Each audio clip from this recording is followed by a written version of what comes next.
राम राम मित्रों, आज हम इस वीडियो में कक्षा 10 जीव विज्ञान के चैप्टर 2 का अध्ययन करने वाले हैं, जिसका नाम है नियंत्रण एवं समन्वय। इस चैप्टर से जितने भी वीवीआई सब्जेक्टिव क्वेश्चन होंगे उन सबको हम एक एक करके विस्तार पूर्वक देखेंगे। तो सबसे पहले हम नियंत्रण की परिभाषा जान लेते हैं। तो नियंत्रण किसे कहते हैं? तो इसका उत्तर होगा हमारे शरीर के विभिन्न अंगों को अच्छे तरीके से काम करने के लिए मस्तिष्क के द्वारा जो निर्देश दिया जाता है उसे ही नियंत्रण कहते हैं।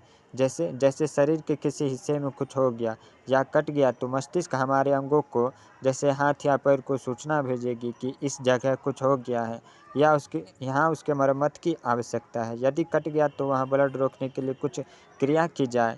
तो ये जो हमें पता लगा वो मस्तिष्क द्वारा भेजे गए सूचना से ही अर्थात हमारे बॉडी पे मस्तिष्क का नियंत्रण है, जिसके कारण हमें पता चल पाता है कि शरीर के कौन से हिस्सा में कौन सी गड़बड़ी है। तो अगला प्रश्न है कि समन्वय किसे कहते हैं? तो समन्वय का शाब्दिक अर्थ होता है तालमेल, अर्थात हमारे अंगों के बीच तालमेल स्थापित करना ही समन्वय कहलाता है। जैसे यदि हम किसी को कुछ दिखा रहे हैं तो बोलने के साथ हाथ भी उसी के अनुरूप हिलता है।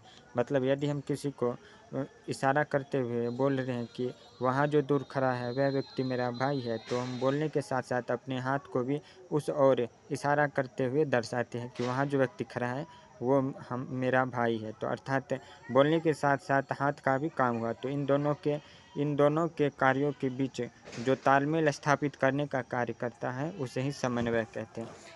अगला प्रश्न है कि तंत्रिका तंत्र किसे कहते हैं? यह प्रश्न एग्जाम में 2 अंक का आता है। तो इसका उत्तर हम इस प्रकार से लिखेंगे कि जिस तंत्र के द्वारा विभिन्न अंगों का नियंत्रण और अंगों और वातावरण में सामंजस्य स्थापित होता है उसे तंत्रिका तंत्र कहते हैं, यानी कि नर्वस सिस्टम कहते हैं। तंत्रिका तंत्र में मस्तिष्क, मेरुरज्जु और इनसे निकलने वाली तंत्रिकाओं की गणना की जाती है, यानी कि इन सब चीज़ों को मिला के हम उन्हें तंत्रिका तंत्र कहते हैं। तंत्रिका कोशिका तंत्रिका तंत्र की रचनात्मक एवं क्रियात्मक इकाई को हम तंत्रिका कोशिका कहते हैं। तंत्रिका तंत्र के 2 मुख्य भाग होते हैं। कहीं कहीं हमें 3 भाग भी देखने को मिलते हैं, लेकिन 2 मुख्य भाग होते हैं। पहला है केंद्रीय तंत्रिका तंत्र और दूसरा है परिधीय तंत्रिका तंत्र। तो केंद्रीय तंत्रिका तंत्र कहते हैं कि यह मस्तिष्क और रीढ़ की हड्डी से बना होता है। मस्तिष्क और रीढ़ की हड्डी से जो बना होता है उसे हम केंद्रीय तंत्रिका तंत्र कहते हैं। और परिधीय तंत्रिका तंत्र कहते हैं परिधीय तंत्रिका तंत्र उन तंत्रिकाओं से बना होता है जो रीढ़ की हड्डी से निकलती है और शरीर के सभी हिस्सों तक फैली होती है, उसे हम परिधीय तंत्रिका तंत्र कहते हैं।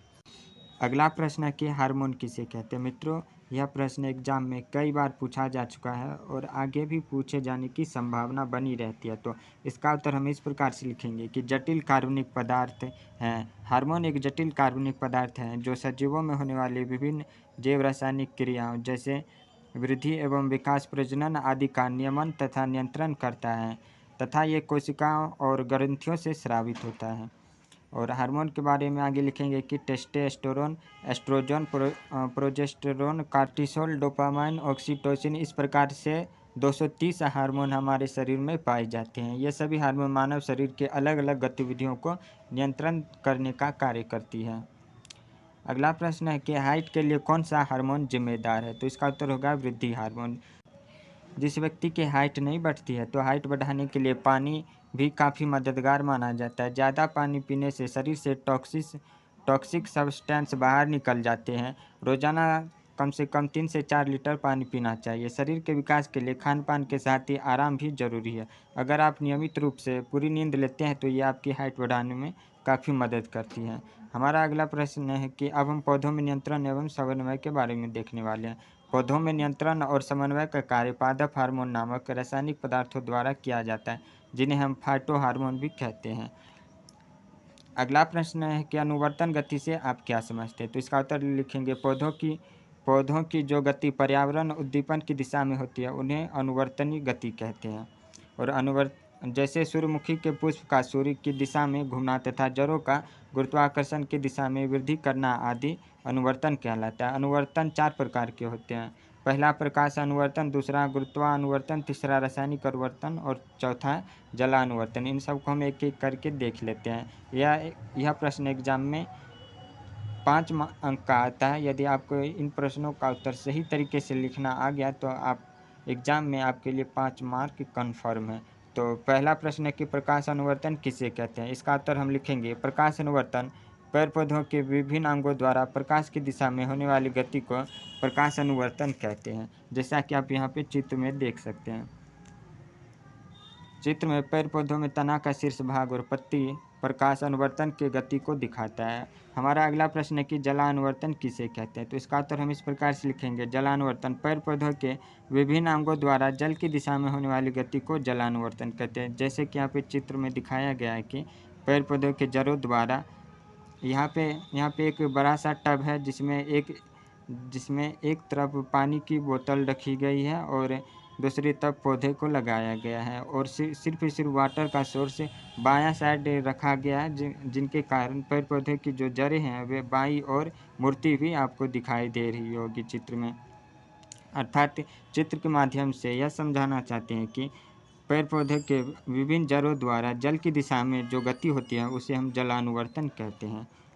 हमारा अगला प्रश्न होगा कि गुरुत्वानुवर्तन किसे कहते हैं। तो इसका उत्तर भी हम इस प्रकार से लिखेंगे, पेड़ पौधों के विभिन्न अंगों द्वारा गुरुत्वाकर्षण बल की दिशा में होने वाली गति को हम गुरुत्वानुवर्तन गति कहते हैं। जैसे हम यहाँ पे चित्र में देख सकते हैं कि पेड़ पौधे के जो जड़ हैं वो गुरुत्वानुकर्षण यानी कि धरती की ओर नीचे झुकी हुई आपको यहाँ पे दिख रही है, ऐसे ही हम गुरुत्वानुवर्तन कहते हैं। अगला प्रश्न होगा कि रासायनिक अनुवर्तन किसे कहते हो। तो इसका उत्तर हम इस प्रकार से लिखेंगे, पेड़ पौधे के विभिन्न अंगों द्वारा किसी रसायन की दिशा में होने वाली गति को रासायनिक अनुवर्तन कहते हैं। यह क्रिया पेड़ पौधे के बीजों में जन्म के दौरान होता है। आप यहाँ पे चित्र की सहायता से देख सकते हैं। परागनलिका का बीजांड में गति रासायनिक अनुवर्तन है। मित्रों, इस वीडियो में इतना ही। यदि आपको ये वीडियो यहाँ तक अच्छी लगी हो तो वीडियो को लाइक कर दीजिएगा और चैनल को सब्सक्राइब कर दीजिएगा। मिलते हैं फिर अगले वीडियो में, तब तक के लिए राम राम, जय श्री कृष्णा।